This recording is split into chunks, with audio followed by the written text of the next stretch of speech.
Good morning. Hey. How's it going? Good. Yeah. It's good to see you. Missed you this weekend.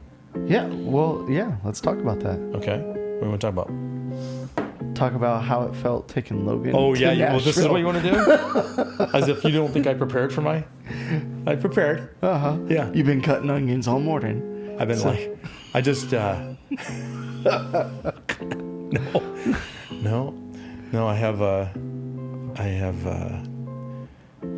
I've dealt with it. I'm good. Yeah. I'm good now. A little emotional. The boy is all set up in Nashville at Belmont. And That's right. he got his own dorm. That's right. And I got a first day of school pick from him. See? Oh, did you? Yeah, there you go. Awesome. I got that, and I got his view from the cafe when I was having breakfast this morning. Nice. Yeah. Yeah, we drove How's down the food? Thursday. I'm only got Chick-fil-A on campus. Well, I'd eat there every meal. Right, exactly. Yeah. Yeah. Our cafeteria in Austin, when I was at Concordia Austin, it was horrific. Worst food I've ever had in my life. Like, I lost weight because I just wasn't eating. And at one point, they even got shut down by the health department. Like, my roommate one time had a maggot in his food. Come on. I'm dead serious. I'm going to do this. And I was like, we had like some type of, I won't get into all the details, but his food started moving, and like we were digging around and there was like a maggot. I remember I had a situation like that at Wesleyan where there was a bug in my salad, but who cares? Like when you're a college kid, you're like, yeah, scrape it off, keep going. You would not. I think back then I did. I wasn't as particular as I am now. Okay. Yeah. You would not do that now. No. You'd be the Karen on the Yelp website. I'd have my attorney on speed dial. I already ate half of it. Yeah. Drove him down Thursday, packed up the car and moved him in, and he's got a pretty sweet setup. He's got a room by himself and a bathroom by himself. What's his course load? Heavy. That's not surprising. Heavy. Although he just texted me, said that one of his classes got canceled today. So I don't know if that means it was canceled for the semester or I'm sure just first day. Also had a class canceled today. So just for today. Yeah. So he only has one other class today. How's the first week of school going? Good. I mean, for our kids or for him? Yeah. Good. Yeah. In fact, we sat at dinner last night, and the kids, partly because I wasn't around all weekend, but also I think just because they're enjoying it. Like they were all taking turns telling me about, in this class and this teacher, and this class and this teacher, and Leah had her hand up, because Kayla will just dominate it, So yes, like, Leah in the back. I was like, you? Yes, go ahead. And then I made the mistake of eating one of her sushi rolls that she was saving for later. So she shut down on me. Oh. Yeah. She smacked that out of your mouth? No, she's just like, it's fine. So I said, I'll order you. And I'm like, no. You were already talking about how expensive it is. No. That's Leah. That's Leah since Leah was 2. It's funny how they don't change. Yeah. Yeah. The attitudes, the personalities stay consistent. It's really kind of it's cool, in a way. They're a little person. But when you understand that concept, and when they're little and they're kind of gnarly, you're like, oh boy, got a long way to go with this one. Yeah, we're starting to get some teenage attitude for the first time. Mm-hmm. That's been interesting. Like since Peyton started middle school, we're like, it's just, it's that start of that like baby bird wanting to fly, and you're just like, you're not ready for this, kid. Well, and then we give her a chance, and it, she proves us right that she, wasn't ready for the, it's just, it's a very interesting. We're just starting, but like we're starting to get like that dramatic response at times to something, You're just like, what just happened? Where'd that come from? Yeah, like, what? Honey, I just told you, no, you can't have a... No, we can't do that. Like, in huge response, like... And so, yeah, Joe's like, get ready. Because we're about to step into that. I'm like, oh, boy. So, but, no, all our kids, the first week of school's gone great. And Peyton's adjusted to middle school well. She got in her locker all 7 times between classes. Nobody had to help her open it this time. That's the big, that was the big thing. Yeah. Like the first day she only got into her locker once, Right. So. I observed that. Yeah. I observed her in orientation or whatever it was, like the open house. Yeah. Whatever they call that. Working where on she it. was struggling with it, and then Joe was struggling with it. Yeah. And then some nice person next to her was like, let me try, Mm-hmm. Those things have to be loosened up a little bit, Yeah. But Yeah. some anxiety revolved around that. Like, can I get into my stuff? Am I going to have enough time? Where That's am I a supposed to new- be going? And Yeah. It's a new world for us because, like, Beckett's in kindergarten, so now all of them are in school. how is that going? Hysterical. Every day, it's like a decoded message that you're trying to decipher to figure out what actually happened at school with him. Because half the things aren't true, and half the things are, yeah. And so, like the other day, I guess a couple kids a day get to go to the treasure box at the end of the day, Mm-hmm. I said, well, how do you get to go to the treasure box? And he's like, well, he starts with, I don't know. And I'm like, like, how do you get, well, you have to be good. And I was like, so why haven't you gotten it? Oh, I am good, Dad. I'm good. It's like, okay, but why haven't you gotten the treasure box? And he's like, I was like, did Miss Dartman have to talk to you? No, I was good all day. I was like, you were good all day. She didn't talk to you at all. He's like, no, I was good all day. After she talked to me, I was good all day. It slips out. You're like, what? Oh. What do you mean? What did she talk to you about? No, she didn't. No, she didn't talk to me. No. I was quiet after she talked to me. I was quiet the whole time. It's like you're just constantly like deciphering.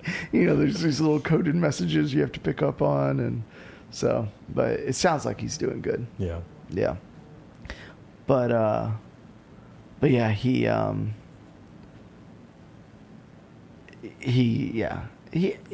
starting to deal with the, figuring out how that whole thing goes. Like, he didn't eat his lunch first day because he's busy yapping. Right. And stuff like that. But he's Then you doing pick her good. up at school, how are you? Starving. Yeah. So, but all the kids are doing great. All the kids love it. Mm-hmm. So that's good. Yeah. And Joe's loving it, So. Oh, yeah. Like, she drops him off, and She's like, I can do stuff. freedom. Right. Yeah. So. You making lists for her? Yeah, I should. Yeah. No. So yeah, but we head out on a little trip here tomorrow. Mm-hmm. So Thursday to Sunday down in Florida. So that'll be nice. Yeah. My home pastor is retiring, and they asked me to come and speak. So. So is it like a like a reception, or is it during the service? So Saturday night they're gonna have like a big ceremony for him, like pictures and stories and all of that, and then it's his final Sunday preaching and stuff. So, yep. Wow. Be emotional, maybe, for him. Family. Oh, I would imagine. How long has he been there? He's been at St. Michael 25 years. Ooh. And then his previous church he was at for, I don't know, Handful. a dozen. Yeah. So. Wow. So yeah, and he's going to have a hard time, I think, adjusting to retirement. Just not being there. You know how some of those pastors are. Yeah. They get pretty entrenched in it. Well, and it's a 24/7 job. Yeah. So you've done that for so many years. How do you just not? Right. You Well, know? we deal with it with my wife's dad. Yeah. I mean, he's quote unquote retired. Mm-hmm. Like, and he's still struggling with being able to figure out how to do that, you know. Yeah. But I think that's a lot of people with retirement. Yeah. How do you think you're going to be? Are you going to be able to, like, day you're done, just... I was thinking about that actually last night. Are you going to be like 75 years old still gigging? Yeah, probably. Just like, you know, like, who's the guitarist from... So I got a good The story Rolling about Stones. The Rolling Stones. Yeah. So... These guys are like 90 years old and still out playing. Uh-huh. So, you know, we get married. We go on our honeymoon. But we got married in St. Louis. So, like, family came to St. Louis. But, like, some of the friends and extended, you know, friends and, like, church people didn't get to come to St. Louis and be a part of the wedding, you know. So my parents didn't get to have kind of everybody they would have wanted there, you know. Yeah. So we said on the way home from the honeymoon, we'll fly to Florida and do, like, just a reception, you know, and then fly back to St. Louis. And so we fly to Fort Myers after the honeymoon, and the next day is the reception. And I walk in, and there's two 90-year-old women. One of them's in a wheelchair, and she's playing the keyboard, and this other woman is singing, and they are the reception music, right? And they're doing covers, and I mean, it's like as cheesy yet awesome as you can. I mean, like, the keyboard is like, you know, like, oh, it's just is. And their name, they have a little sign, is the Zany Ladies. Oh, And no they're way. doing this, and I like walk up to Dad and Joyce. I'm like, what is this? And they go, we found them at the flea market. They were at the flea market playing music, and we signed them up for a gig, and they were thrilled. And so we brought them here for your reception. And, like, people are showing up, and they're like, for the first 5 minutes, they're like, what? And then by the end of it, everybody was loving it. They're loving it. I mean, like, they're doing covers of course, like doing requests and all right? that. Yeah. Oh, it was hysterical. That's going to be you. That's gonna be me. The cool thing about music is that you can do it for forever. Sure. You know, Mm-hmm. like, as long as you can do this, do this. You know, you can sit and play or sit and play. You know, and you can still hear. Oh, guess what? Well, they've got devices for that. You know, Yeah. Really cool. Yeah, it's pretty neat. In fact, there are a lot of guys around town. I don't want to say they're my competition, but, you know, they play just like acoustic gigs around town, and they're all, I would say the majority of these guys are older than me. 60s. I mean, it's kind of wild. So you're just not going to retire? You're just going to stay at it? Why would I? I don't think anywhere in the Bible it says that we're supposed to retire. Oh, wow. We're going there, huh? Well, why not? Okay. It's a church podcast. So, yeah. What a shame on all these pastors that are stepping back. Well, you think about the retired pastors that we have in our congregation. They're not retired. They're plugged in. Right. They're way plugged in. Yeah. Whether it's to GraceHill or Yep. to other areas They of do a ton of ministry, things. prison ministry, Yep. you know, whatever it happens to be. It's like Yep. those guys. Like, again, You don't you've done the 24/7 job for your Yeah. entire career, and then all of a sudden you're supposed to just like fish.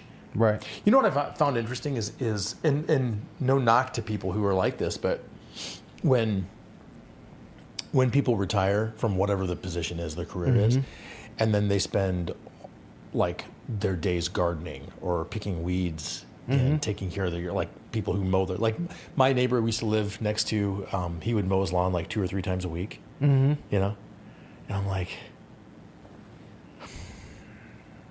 I can assure you that's not what I'm going to be doing. You know what I mean? Yeah. Oh, I'm just going to spend time with the grandkids. Right. Just travel to wherever they go. That's Or, That's yeah, all I wherever want. they are. My mom was telling me recently that she's ready to give up her place probably in the next 6 to 12 months and move in here and then just travel. Just go do things. I was like, that's awesome. Yeah, perfect. she's going to come live with you guys? Yeah. That'd be awesome. Yeah. Yeah, we'd love that. We're hoping that Yeah. would be the case at some point. So, She's going to have to stay in shape. She's got to climb those stairs. That's where her room's going to be. So You can just get one of those little chairs. no way. Come on, lady. Get out there. Get hiking. Go to the exercise coach. Let's build some strength. Yeah. You know? But yeah, I don't know. I was listening to a podcast this morning, and they were just talking about their relative careers, and one's a musician, and still pretty active, but his very popular season's kind of like slowed way down, and now he gets to kind of do whatever he wants to do, and so he's still playing and recording and writing and all that stuff. And anyway, they're talking like, well, when did you? He's like, I graduated high school in 2004. I was like, oh my gosh, like what?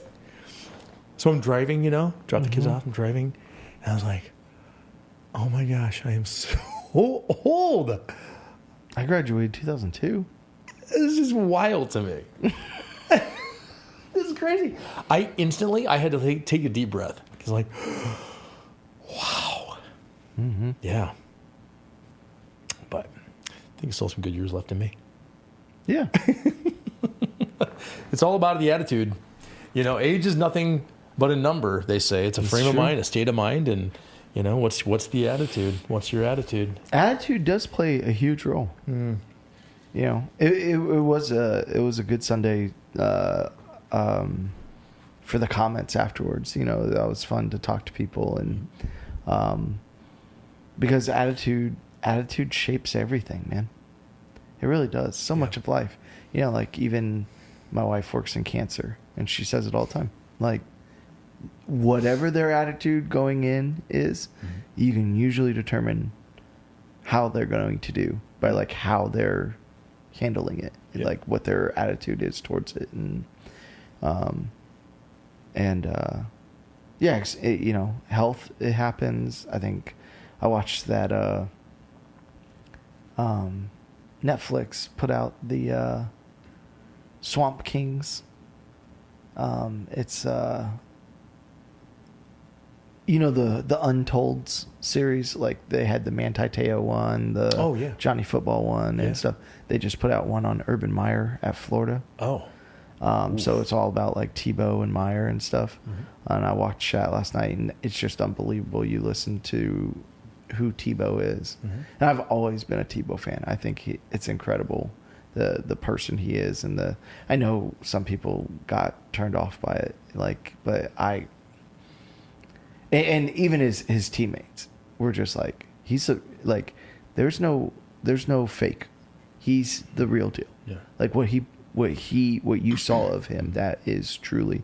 But you listen to these guys of what it takes to win national championships and the attitudes they have. And they talked about, the players that came in and were like, man, I want to play football, but I want to party, and I want to just how those guys, it's a crazy documentary. I mean, literally they literally attacked him and beat him.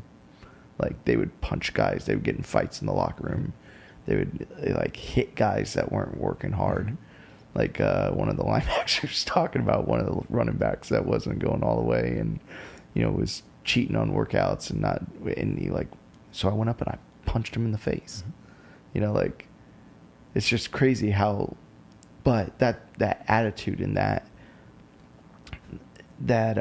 mindset that it took. I mean, they were doing workouts at midnight. Yeah, they're to get an extra workout in. I saw this thing on Kobe. Kobe, yes, just a phrase, in a phrase, but just a short clip. And he talks about getting a third workout in every day. Yeah, and he was in 5 years from now, and he knew the number. I'll have worked out 2,000. I'll have this many more workouts and this many hours in, and obviously, it makes a difference. You know? But I think part of that. Part of that attitude, and you think about negative or positive attitudes, is knowing your why, knowing your purpose. True. Understanding that, because otherwise, if you're just doing things just because you're doing them, or it's not you're not driven or motivated to do it. It's just like, well, this is what we do.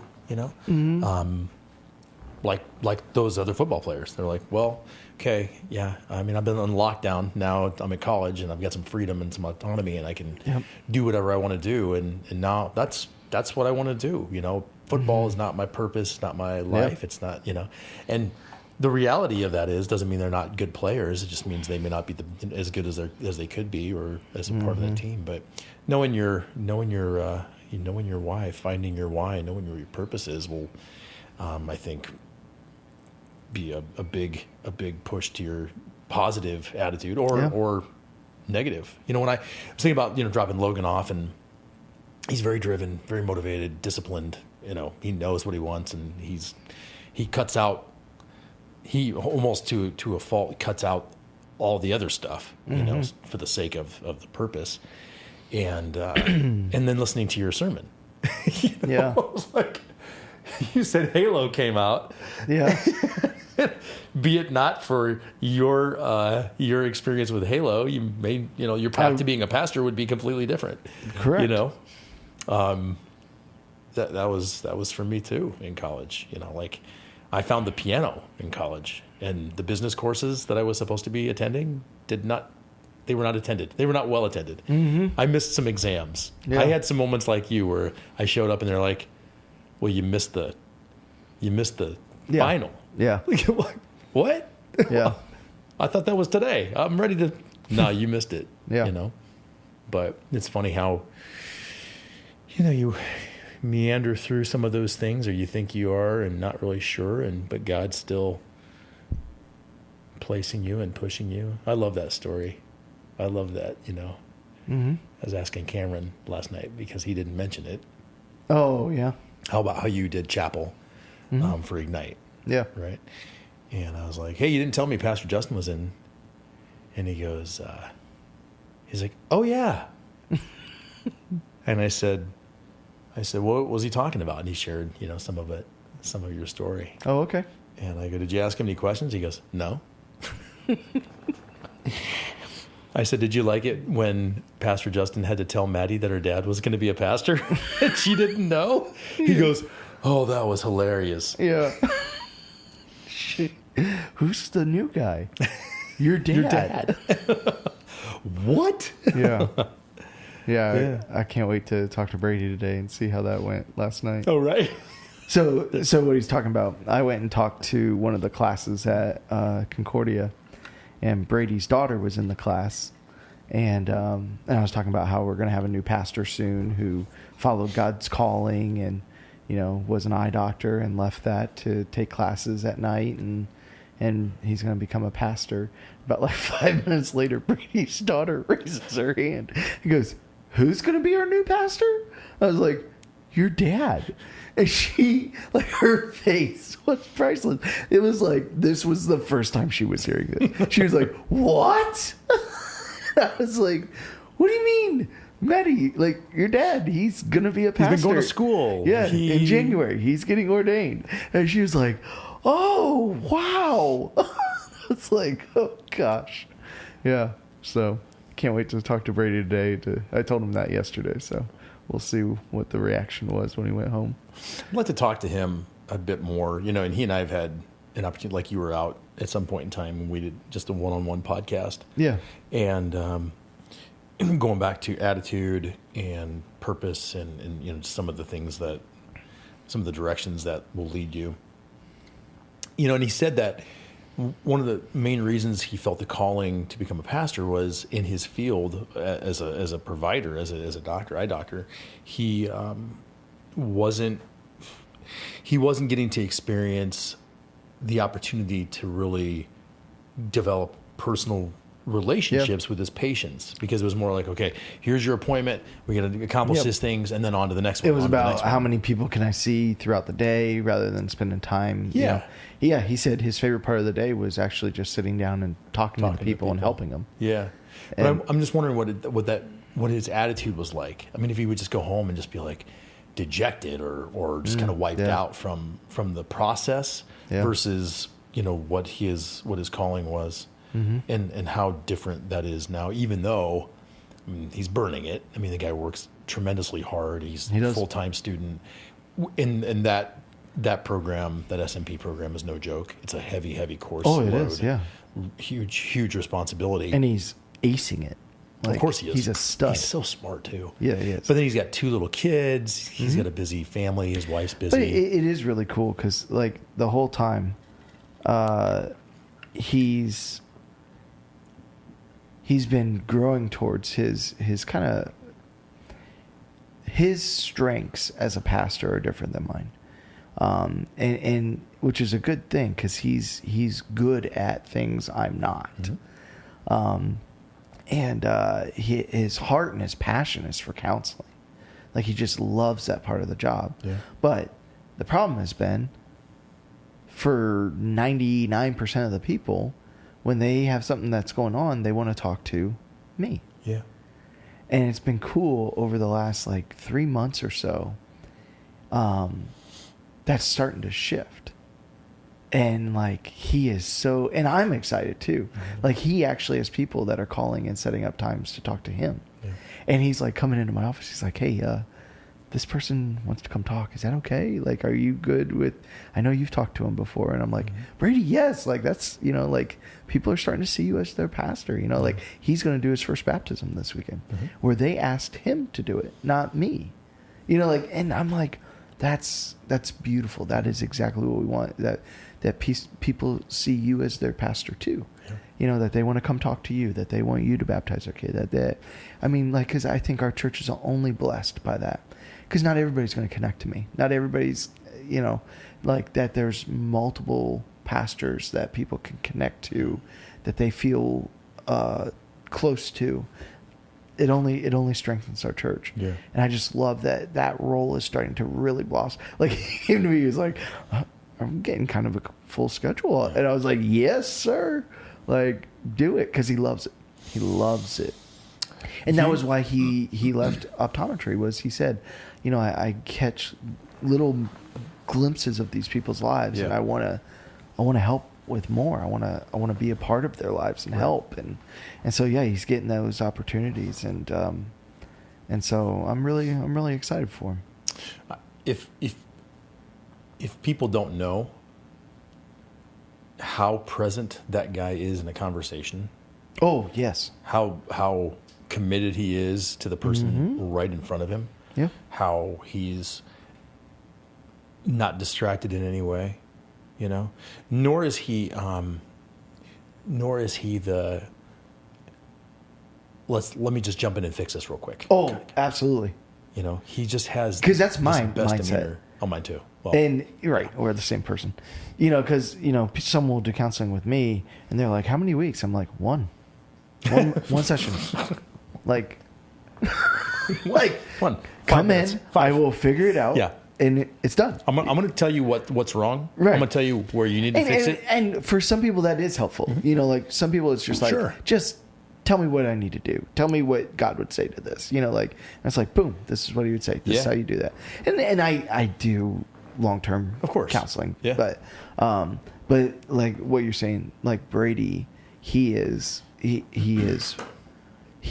biggest heart in the world. So the serve projects and stuff like that, he could do that all day. He loves sitting down and just hearing your story and working with you through that. And he has incredible patience and empathy with that. And so he's amazing. But yeah, he is. He's a special guy. And I know that. Got a studio dog this morning. I know. Come here, bud. That there are going to be so many people who are absolutely blessed by his ability to just sit and listen and not be distracted and like I am right now. Yeah, not play with dogs. He's kind of. What's your dog's name? Baxter. Oh, that's right. Baxter. Old Baxter. Baxter, up. Baxter, come on. He's like, I'm not supposed to do that. Oh. What do you want? She's not here. Ow, ouch! Stop it. So attitude. Yes, sir. So yeah, this week we preached on attitude. It's the third part of the series. I think a huge part of the mental struggles that people have, the battles in their minds, attitude is a big part of that. It shapes how you look at the world. And that's what we talked about, that you have these cognitive biases where you can go into the exact same situation as somebody else, and you can come out with a horrifically pessimistic, everyone's against me, like all those kind of stuff. And it's not at all true. It's just based on your attitude going in. And I mean, like, I do this all the time. Like, you know, like, my wife is a extrovert. She would, if she had complete control of the schedule, we would have somebody over every night. We would go out, you know, like she just, and I'm an introvert. Like, I want my time. And so sometimes I step out of that and, you know, like, we'll go somewhere that I clearly don't want to go, you know, like, I'm just like, I don't want to be doing this tonight, you know, and we come home and it's two totally different experiences. Yeah. You know, she's like all geeked out, you know, like this person, this person, this person, this person. And I'm like, yeah, but did you notice, you know, like this negative thing, you know, like, because I went in with that attitude, and that shaped how I viewed things. And that's what the whole point is like, look, your bad attitude is sinful, because you're warping your mind towards perceiving everything in a negative light. Mm-hmm. So even God's good blessings, even his, like, you're going to look at them and you're going to shape them in a bad light, because you've already got a bad attitude. And so you need to call out your bad attitudes. You need to recognize why you have them, and you need to change it. And so the three parts that we talked about, first is reframing the past. Some of us have some really sour, pessimistic lenses that we look through the world. Yeah. And it's because, and we have these bad attitudes, and it's because we look at the past and we hold on to these bad moments, and that becomes the view that we look at everything with. Is that sour attitude that, you know, like, we got divorced, or this person died, or I lost that job I loved. And then so just we have this bad attitude towards life. And we know people like this that are just pessimistic towards anything, because they hold on to this pain or there's something from their past. And so we talked about, you need to reframe your past, because never is anything 100% and 0% in our past. Like, even the worst things that have happened to us, God is at work somewhere in it. And there are 100 things in your past that you did not notice that were God's goodness. And there's 100 things in your past that you did not see the big picture of what God was up to. And so if you are one of those people that are constantly looking at your past, and that's what's shaping how your mood is today, like, you need to do some work of going back to your past and looking at things. And that's why I talked about, you know, like, in the book, we have 2 or 3 books that we're reading right now that kind of are shaping the series. And he talked about, in the book, that he loved baseball and he wanted to be a Major League Baseball player. His dad was a minor league player and all that kind of stuff. And one day he was in a pitching machine, and it hit his hand and just shattered his hand, you know. So that was out the door. So, and he said, you know, I was devastated. Absolutely devastated. But then he starts playing tennis instead. And he ends up winning a state championship. And then he goes to college for it. And he ends up meeting his wife. And he ends up, you know, and he goes, it's not until I stop and reframe the past of, like, hey, my dreams were robbed from me of baseball. But if that hadn't happened, I never would have been here. And that's what caused me to kind of go back in my past and go, what were some bad things that happened that, when I actually see the whole line of how they played out, actually worked out? And that's when I brought up, you know, I failed a test because I didn't show up, and I failed the class, and I lost my scholarship, and I had to go home. But I never would have been a pastor if it wasn't for Halo, the video game, coming out that caused me to just squander my time in school and just play video games all day, you know. Or, you know, I talked about the story of where I didn't get the grades or the score I needed to on my Greek entrance exam, and so I had to go and take that ahead of time, which is unexpected, because your grade was good going into it. Yeah, right. In the class, I was passing the class. But I kept coming up like, and I think it was like, because you get 3 tries at it. And I think I was like less than 5% there, like on all 3. And I was just so furious at the money it was going to take, at the time. The time. And stay there for the summer. Had to go for the summer, so Yeah. I couldn't work, and all this kind of stuff. And then yet through that whole process, I ended up meeting Joe. That's, during the summer. And Dude, it's and I'm sure you have stories like that, where like if you step back and reframed your past, you can find some of these bad things that have happened, and you can go, but God actually did something in that. And look, some people are like, oh, tell me how I'm supposed to reframe the death of blank, or the and it's like, look, okay, if that's what you're saying, okay, true. I don't know if there's, but how about you spend some time and counterbalance the scale and find goodness that was back there that you don't recognize and give God credit for. Because if you're going to look at your past and all it's going to be is the negative stories, and I talked about that. If you have a relationship where the only thing the person ever acknowledges is everything bad you've ever done, like, who wants to be in that relationship where they at no point ever focus on the good things you've done and the good? And the thing is God overwhelmingly, abundantly, overflowingly sends goodness into our life. And if you're going to go in the past and try and find the negative all the time and never acknowledge all the goodness, then you're going to have a bad attitude, and it's going to shape the lens that you look at your current world today. And it's going to rob you of the joy that you're supposed to have.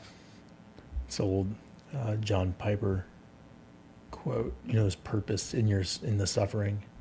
It's not meaningless. God None of it's meaningless. God is doing something in and through it. As I listened back, because I wasn't there, as I listened back to the sermon,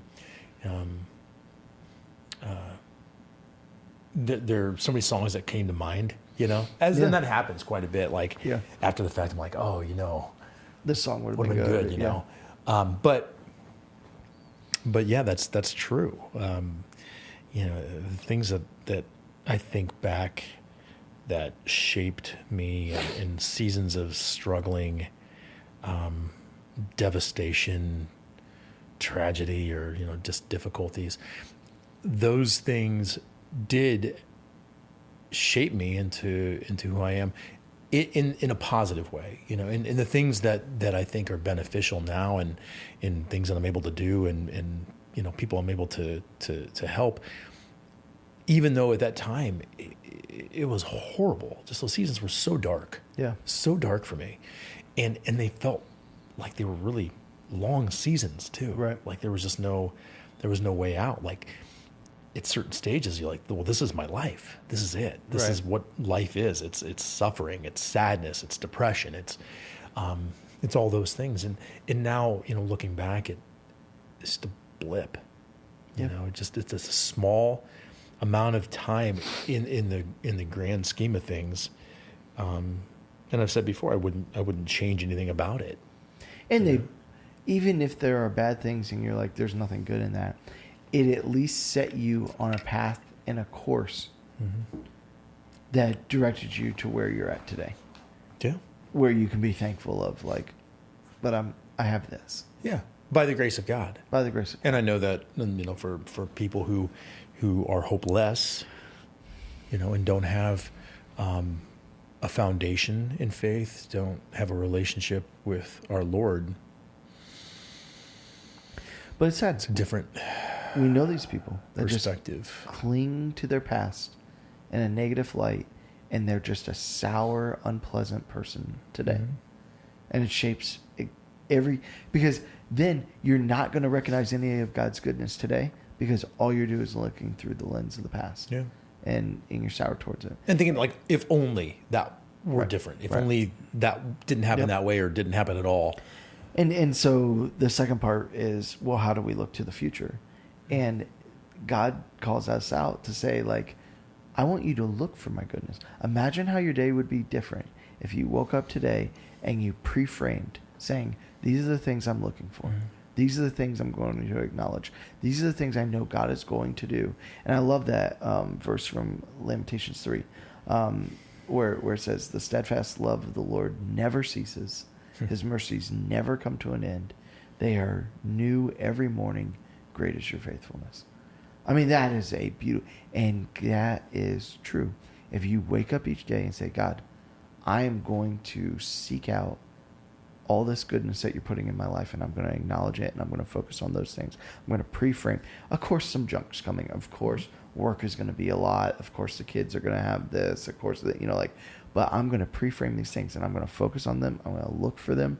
I mean, it's like a birthday present, you see or Christmas would be better when like mom and dad start putting presents under the tree like a week out, and you're like, oh, I can't wait what that one is. Yeah. I can't wait to see what that one is. Like God's like, these things are coming in your day. Expectant hope. Haven't you called that before? Yeah. Expectant hope. Yeah. Yeah. And you're like, these things are coming today. I can't wait to see how they come. I can't wait to see the way they take form. I know some goodness is coming today. I wonder what it is. Yeah. Like, how would that change your attitude every day if that's the way you're waking up? Yeah. And you're saying, God, I know you're going to show me grace today, and I can't wait to see it, and I'm going to thank you for it. Mm-hmm. I know you're going to show me mercy today, and I can't wait to see it, and I'm going to thank you for it. I know you're going to put people in my life that love me and are kind to me, and I'm going to thank you for all of that. Mm-hmm. That will change your life. Yeah. If you're looking to the future, pre-framing it, saying, this is the things I'm looking for, these are the things I'm going to focus on, it will absolutely change your life. And I'm certain that there are plenty of people in the house on Sunday and people listening to this as well who are like, yeah, but how? How do I reframe it? How do I refocus it? How do I look at this in a different, how do I have that expectant hope? And I think it starts with, in the morning, you read that verse to yourself. Yeah. You remind yourself, this is God's promises, and God's promises mm-hmm. come true. And, I thought the music matched so well this week, because one of the songs was talking about, like you keep your promises, mm-hmm. And God promises this. And I say this, give it 24 hours. Say, God, okay, for 24 hours, I'll do this. I will call you on the mat. I will push my chips in. Mm-hmm. God, I will go into today with this attitude of, I am going to look for your goodness, and I'm going to thank you for it when mm-hmm. I see it. And I guarantee, if you step out in faith that way, try it for 24 hours, it's going to be so intoxicating because you're going to see it everywhere. Yeah. And you're going to want to do it the next day. And you're going to say, I want to live this way. I want to look at things this way. Because it's not like it's fake. It's real. It's real. And it's all you. You have that power and that control because it's all your attitude towards the day. And it can 100% change. As simple as it sounds, and we I think when the first podcast opening up this series, we talked about the important things that you can do and how important your prayer life is. Yep. Just bring it to God. Start with thanking Him for all the things that He's blessed you with today, all the things you have, all the things that He's given you, He's provided, and then lift up. You lift up your petitions to Him, lay it at the foot of the cross, just give it to Him. Yeah. And then spend time in the Word. Right. And again, those habits, the repetition. Whose voice are you listening to in your life? Yeah. Then come back and say, yeah, things still aren't good. Right. Please. If you're consistent and you can focus your efforts on prayer and reading the Scripture, your life is going to change. It is going to change. Steve Bang. Yeah. As he was sitting in that hospital bed in his living room mm-hmm. for 2 years, effectively, looking out the window, he did not say, let's go back in time and I'm not going to go up in that scissor lift. It's not what he said. He didn't say, Lord, why? He said, Lord, change my heart. Change my heart. And as hard as I think sometimes that's really hard for people to say, because even in a difficult, dark time, they're saying, Lord, change my circumstances. Right.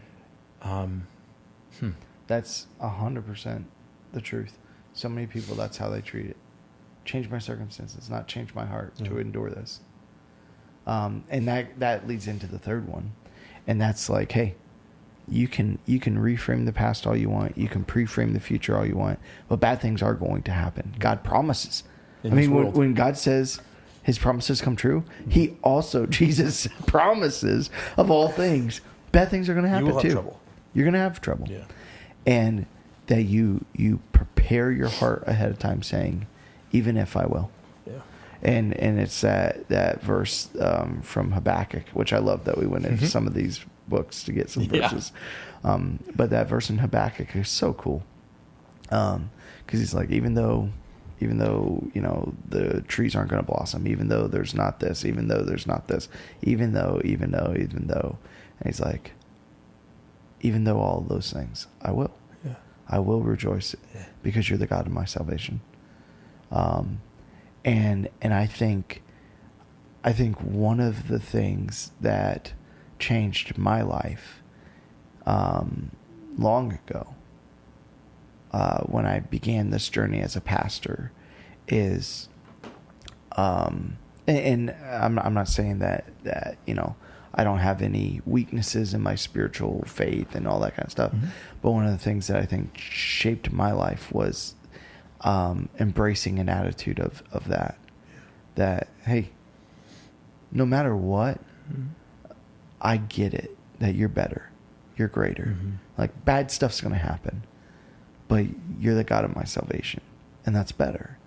And we've had hard seasons in our life. We've had loss. We've had tragedy. We've had disappointment. We've had hard seasons,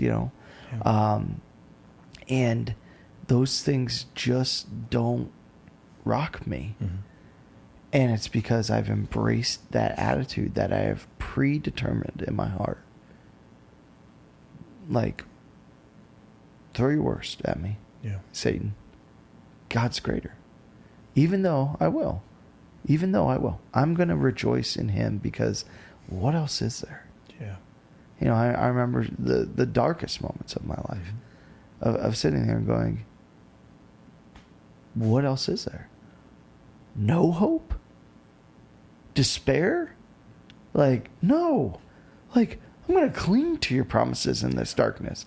I'm going to cling to the light in the darkness, that this is all going to be fixed one day. This is going to be all redeemed one day, that there is salvation for me, that you do love me because you've taken care of the greatest need. I don't deserve salvation and you've given it to me. That is greater. And so this is a dark day. This sucks. This is hurtful. This is horrific, but even if I'm not going to stop. Yeah. And I love those stories in the Bible, and I cling to two of them that I shared, because those are stories that come to my mind every time I'm in that season. Shadrach, Meshach, and Abednego, where they're being told, "Hey, you need to worship the gods of Babylon, or we're going to throw you into the fiery furnace." And they go, I just love this faith, because I think I read these stories in the Bible, and I. Like, sometimes I'm like, oh, I wouldn't have the strength to do that. Right. But but in my heart of hearts, I want to believe that I would. Yeah. And I love Shadrach, Meshach, and Abednego. And they're like, throw us in the fiery furnace. Our God can save us. And even if he doesn't, we're still not going to worship your fake gods. Right. Because God's greater. And if you can go and torture us, and we'll go home. We'll go to him. Like, it's win-win. Right. Either he's going to save us, or we're going to see him. And it's greater. So do your worst, Or, the story of David. He prayed and he prayed and he prayed for his son to be spared. God doesn't. And David gets up and eats. And they're like, how can you? For 6 days you laid before the altar of the Lord, and you prayed that God would save your son, and you fasted, and you wouldn't eat, and now that he's dead, now you just eat? He's like, yeah, I prayed for the miracle. I prayed that God would change his will, but he didn't. And he's still my God, and he's still worthy to be praised. Yeah. And so I'm going to get up, and I'm going to do what I'm called to do. And like that particular story has always moved me, because, like when we lost Jackson, that was the verse, because I went up and preached that Sunday. Yeah. And that was 2 weeks before Easter, and I was like, hey, this is not what I wanted, God, but I'm not going to stop. Mm-hmm. I'm not going to give up on you. I'm not going to pout. I'm not going to, your will be done. And I don't know why, but now on this side of things, I see a lot of reasons. I'm sure how God's used it, but I can go to my past, hardships I had as a child, and hard seasons I had as a teenager and stuff like that. And I can go back and be like, hey, God, you don't have to give me only good things. This isn't a transactional relationship between me and you. Like we talked about that in our marriage series. But God, this isn't a transactional relationship. And so many people treat God in a transactional way. So many people. God, I'm going to church twice a month, so I better see my financial crisis. I've racked up $50,000 in debt, and I have, all these troubles. So I'll show up to church this week, for the first time in a year, and you better do this. And it's like, that's not how God works. He's God, you're not. Right. And it's not transactional. God, you don't owe me anything, and you've already given me everything. Mm-hmm. So I'm just going to follow and obey. Yeah. Trust. And have expectant hope. Right. I mean, to put it in pathetically worldly terms, it's like God hands you a lotto ticket for a gazillion dollars, and he's like, all right, on your last day, you get a cash out, you get everything. Mm-hmm. You get it all. Just follow me and obey me until then. And just don't lose heart. Yeah. Just don't lose heart. We're all holding the ticket. It's coming for us. Every single one of us. And all he's asking is that we not lose heart and we invite other people along. That's all we're doing here. Yeah. That's all this is about. We get so distracted with work and success and pleasure and all these things. And if you read Ecclesiastes, that's exactly what Solomon was saying, is all of it's meaningless, all of it's purposeless, all of the things under the sun. There's nothing new. And we get so distracted with, as stupid as it is, I am giddy for Saturday when Notre Dame kicks off. None of it matters. None of it matters. We are here for one purpose: to cling to Him and invite other people to come along with us. Yeah, and I think that the second of which you talk about, we get distracted and try to build up all the things of this world, but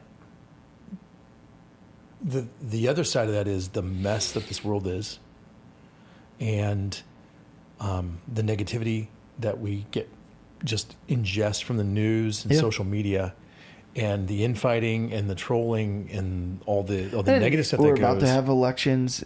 Oh, it's going to get real bad. It's horrendous. But how about we invite some people along with us through that? Yep. How about we are the branch here to the vine, and start passing on some expectant hope to people. Not hope in the government, not hope in the things of this world, not hope in the economy, not hope in world peace, not hope in whatever the soup du jour is, the disaster du jour is, but expectant hope in the real one true God and eternity with Him. And let's focus that. Let's focus our attitude and our hearts and our minds on that expectant hope, rather than the disasters of this world and the pain and the fighting. Let's pass on some expectant hope. Yeah. And attitude is going to shape how you look at everything. Yeah. Because it's the lens in which you look at the world is your attitude. Yeah. And if you're pessimistic and negative and bad mood, it's going to you're not going to see God's blessing and goodness around you. You're going to miss all that He's doing, and you're only going to focus on the hard things. And the more you do that, the more you harden your heart, and the more you're not inviting anybody along. I mean, what outsider looking at a pessimistic, negative Christian goes, "Oh yeah, sign me up, get me some of that." No one. But you find it an infectious, positive. I mean, we have these people that there's a couple people at our church that just fill me up whenever I'm around them. Yeah. Because I mean, they're contagious. Expectant hope and joy in Jesus, no matter what, is contagious. Yeah. And it's like, yeah, I want more of that. I want more of that. I want that. I want that. Yeah. And you know how that person does that? Reframing the past, not focusing on the negative, but looking at all of it, finding his goodness and thanking him for those things. Pre-framing the future. You know, like those people, every single one of them, when you talk to them, you know what they say? They find God in the littlest things. And that's what gives them joy. They're like, man, Pastor, I had it on my heart that I needed to talk to Susie. And you know what? I bumped into her at the grocery store. And I was like, thank you, Jesus. I didn't have to call her in an hour. And it's like, seriously? That's what you're excited about? And yes, because they find him in everything. And they thank him and they're excited about him. And they walk with him because they find him in everything. And that's the joy they have. And then no matter what comes, they have unshakable faith because they've already predetermined in their heart, even if I will. Even if this happens, I will. Even if my husband loses his job and we have to move, I'm going to still worship and praise you. Even if, my kids don't make the sports teams and they're devastated and I'm going to praise him. Yeah. And we're going to praise God through it, and rejoice in him, that we just predetermine these things. And I think this is such an important lesson for our young people to learn too. And that's why I love that we have middle schoolers and high schoolers in worship with us, not in their own little thing with us, because a lot of their lives would change if they changed their attitudes. Yeah, they need to see it in us. We need to reflect Jesus in our attitudes. We need to be teaching them how to do difficult this. times so that they can see that a difficult time doesn't crash their parents or the adults around them. It's like, oh, okay, well, yeah, that happens. Things happen, and that's fine. And Jesus is greater. Yeah. I love the series. It's important. Next, this coming Sunday, fear and anxiety. Yeah, Brady's going to preach on fear and anxiety.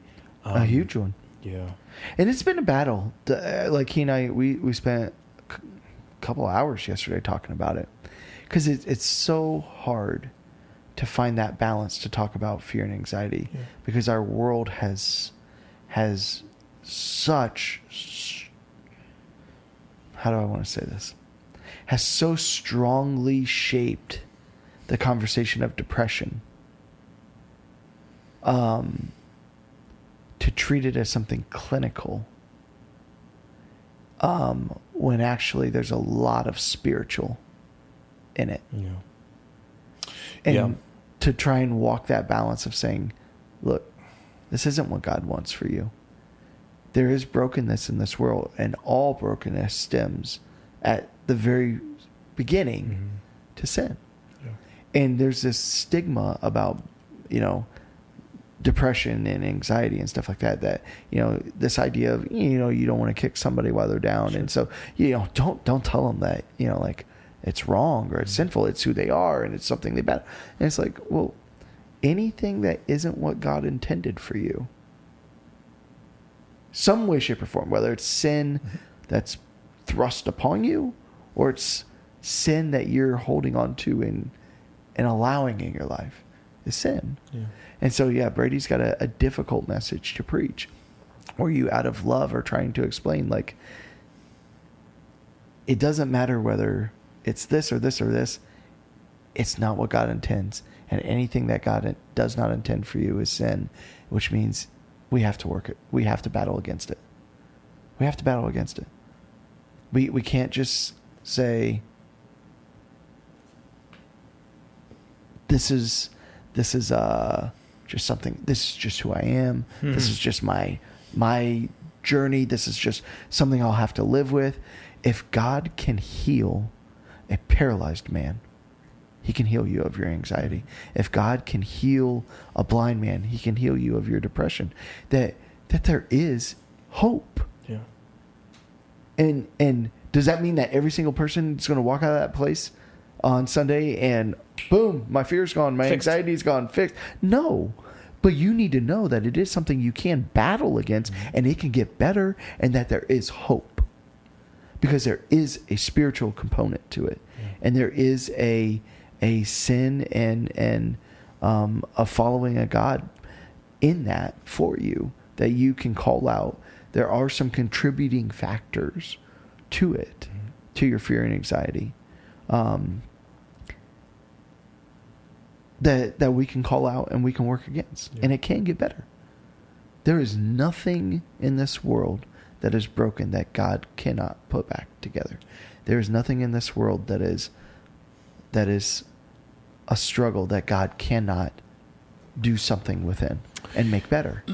People need that hope. We think of things in time, in a concept of time, but the fact is, He has already overcome the world.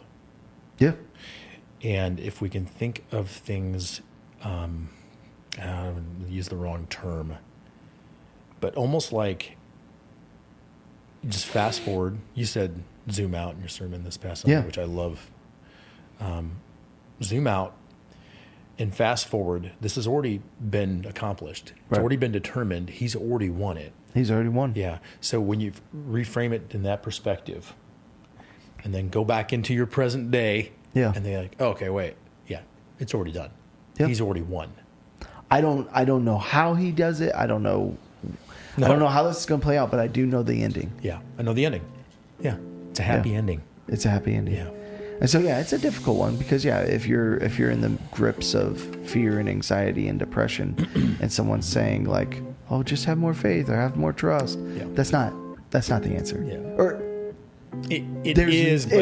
there's more complexity to that than that. And that's what Brady gets to try and walk through this Sunday. Yeah. So, yeah. Yeah, that'd be great. Looking forward to having him back here Tuesday as well. Yep. Yeah. Well, thanks. Thanks again for a heartfelt, direct, pointed, important message on Sunday, and blessings to you and your wife.